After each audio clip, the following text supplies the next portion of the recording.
really good game.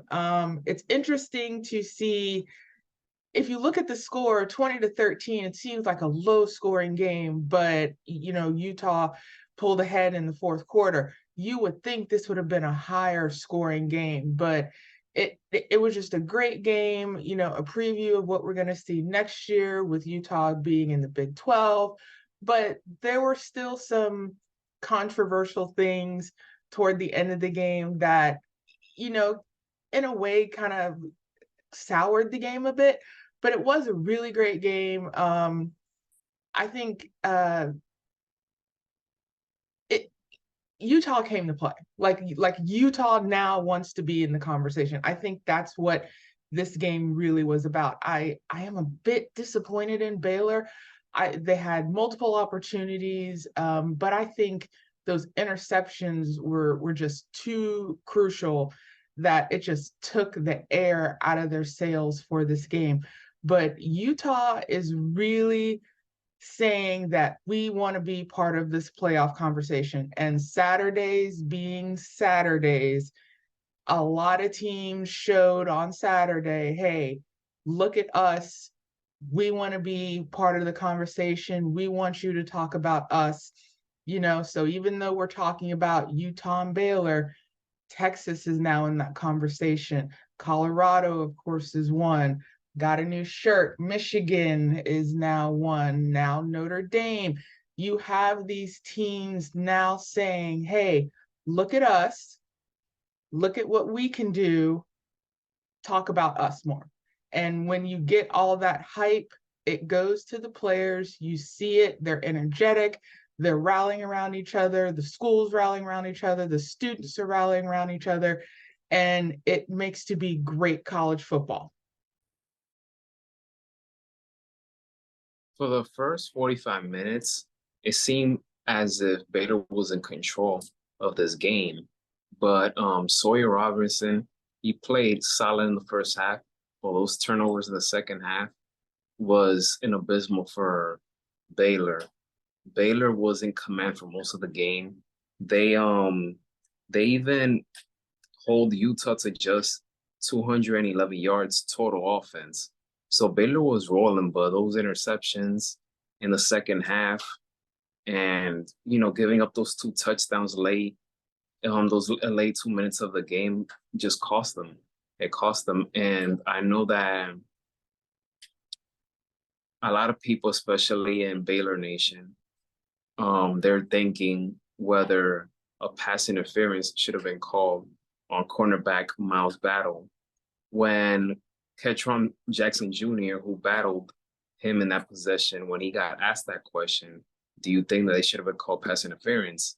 And he said that he had to make a play on the ball and that he put that on himself. I don't know if he really believes that or not. Maybe he was just sounding diplomatic or, whatever the case may be. But if that truly came out of him, if that's what he really believes, and that explains the maturity of a football player at his age. So, but regardless, pass interference or not, Baylor should have never put themselves in that position. They have so many chances to come away with a victory. I picked them to win this game because I just couldn't see Baylor go down 0-2. And now this is the first time since 2017 that they're down 0-2. And their schedule will get tougher because they had to go up against Texas, UCF, and Texas Tech. It's not easy. So they're trying to avoid a 0-3 start. You're right, Miguel. I really thought Baylor could at least get 500 with this. And going back to the post-game interview when he was asked the question, you're absolutely correct. I think in the past couple of years, we've seen a great deal of maturity from these young men, especially when it comes to if they're getting the call or not. But with Baylor, like I said, the two interceptions just kind of took the wind out of their sails. And you're right, the next 3 weeks for Baylor are going to be a really big test, especially even though people may not see it, that Texas Tech game could be really challenging for Baylor. as well as UCF. So it's gonna be really tough for Baylor, especially once you also get into the conference games later in the season.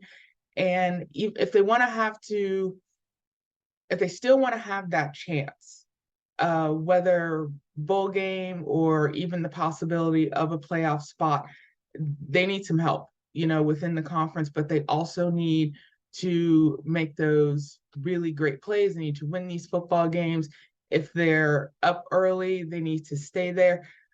The shining point of the game was Baylor's defense. And we said that in our pregame, the defense was going to be crucial for both Utah and Baylor. And Baylor, holding Utah for, so few passing yards, it shows that their defense is stable to make those plays. But now offense just needs to start clicking.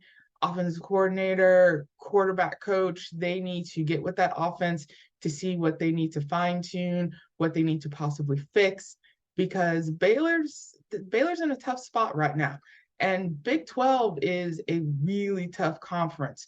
And for their future season to hold to not just a bowl game, but also the possibility of being in the playoff talk, they need to prove themselves. They need to prove themselves a lot.